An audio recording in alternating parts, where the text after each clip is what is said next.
Hello weavers, ఎలా ఉన్నారండి అందరూ? ఈరోజు మళ్ళీ మీకు ఒక స్పెషల్ రెసిపీ అండి, పాలకూర సొయ్యి కూర.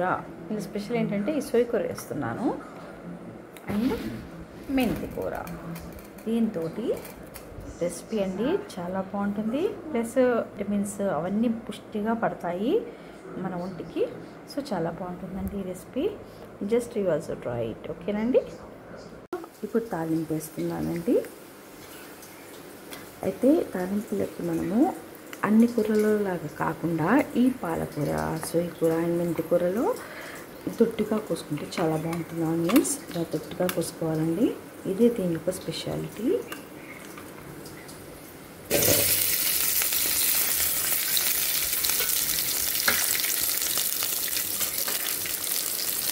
కొంచెం వేసుకున్నాయి అంటే ఆయిల్ వేసుకుని కదండి.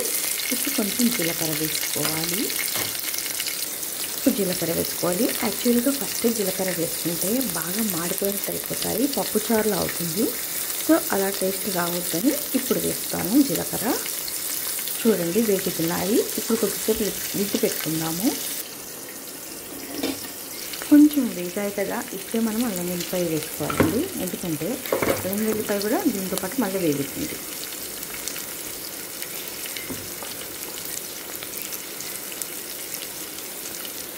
కొంచెం శనగపప్పు వేసుకోవాలి. అల్లం వెల్లిపాయ వేగినట్టు కాగానే శనగపప్పు వేసుకోవాలి. ఇప్పుడు 3 వేగుతాయి. సరిపడా పసుపు వేసేసుకున్నాను ఇప్పుడే. సో ఆనియన్స్ చూడండి ఎంత బాగా వేగాయో. ఇప్పుడు మనము మెంతి కూర వేసుకోవాలి ఫస్ట్. సొయ్యి కూర కాదు, మెంతి కూర. మెంతి కూర వేసానండి. ఇది వేగాలి. సో మెంతి కూర వేగింది చూడండి ఎంత బాగుందో. ఇప్పుడు మనము సొయ్యి కూర వేసేసుకోవాలి. కూర వేసి కలిపాను చూడండి. ఇప్పుడు ఒక 2 to 3 minutes లిడ్ పెట్టుకోవాలండి. సో సొయ్యి కూర కూడా బాగా వేగింది చూడండి ఎంత బాగుందో. ఇప్పుడు మనము ఫస్ట్ కొంచెం సాల్ట్ వేసుకుందామండి. ఎందుకంటే కూర ఆల్రెడీ వేసినప్పుడు వేసుకుంటే అది క్వాంటిటీ ఎక్కువ అనిపించి సాల్ట్ ఎక్కువ వేస్తామేమో అని భయంతో నేను కొంచెము వేగాక వేస్తాను అన్నమాట. సో ఇప్పుడు సాల్ట్ వేసుకోవాలి. నెక్స్ట్ ఐటమ్ ఏంటి? పాలకూర కదండి ఇంకా ఉంది, అది ఇప్పుడు వేసుకోవాలండి. వేసుకొని బాగా కలపాలండి. సో పాలకూర వేసి బాగా కలిపాను. అయితే ఒక చిన్న విషయం అంటే చిన్న టిప్ ఏంటంటే అండి, ఆకుకూరలలో ఉప్పు కారము ఫస్టే వేయకూడదండి. కొంచెం ఆకులు అంటే వేగాక, ఇప్పుడు పాలకూర వేసాను కొంచెం మొత్తం వేగాలి. వేగాక ఒకసారి టేస్ట్ చూసి దాన్ని బట్టి మనం సాల్ట్ వేసుకోవాలండి. కారం కూడా అంతే, ఎందుకంటే ఆకుకూరల్లో ఆల్రెడీ సాల్ట్ ఉంటుంది కాబట్టి. ఇది జస్ట్ ఒక టిప్ అండి ఇది. సో పాలకూర వేగాలండి ఇప్పుడు. సో అన్ని కూరలు ఉడికాయి కదండి, చూడండి ఉడికాయి కూరలు. అంటే ఇంకా దగ్గరికి అవ్వలేదు. ఇప్పుడు మనము సాల్ట్, కారం సరిపడా వేసుకోవాలండి.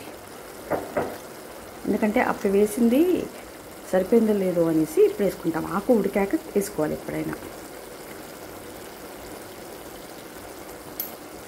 కారం అండి, పచ్చిమిర్చి వేసాను మనము, అయినా కూడా కారం వేస్తేనే బాగుంటుంది. పచ్చిమిర్చిలు కొన్ని వేసాను అన్నమాట నేను. ఇప్పుడు కూర బాగా కలిపాక మనం ఫ్లేమ్ అనేది హైలో పెట్టుకోవాలి. ఇదిగోండి హైలో పెట్టుకోవాలి, ఎందుకంటే అది ఇప్పుడు మనకు ఫ్రై అవుతుంది కాబట్టి ఇప్పుడు హైలో పెట్టుకోవాలి మనం ఫ్లేమ్ని. సో వీవర్స్ చూడండి కూర దగ్గరికి అయింది కదా. ఇప్పుడు కొంచెం ధనియాల పొడి వేసేసి గార్నిష్ చేస్తే సరిపోతుందన్నమాట. సో వీవర్స్ చూడండి, మీరు ట్రై చేయండి, చాలా బాగుంటుంది కర్రీ. సొయ్యి కూర యొక్క టేస్ట్ తెలుస్తుంది మీకు. ఓకేనండి. Please share and subscribe my channel. So ధనియాల పొడి వేస్తున్నాను, మళ్ళీ ఒకసారి కలుపుకోవాలి. సో చూడండి వీవర్స్ ఫ్రై అయింది. సో ఎమ్మి టేస్టీ పాలకూర, సొయ్యి కూర అండ్ మెంతి కూర ఫ్రై రెడీ అయిందండి. చూడండి ఎంత బాగుందో చూడడానికి కూడా. ఓకేనా వీవర్స్, బాయ్ అండి, సీ యూ.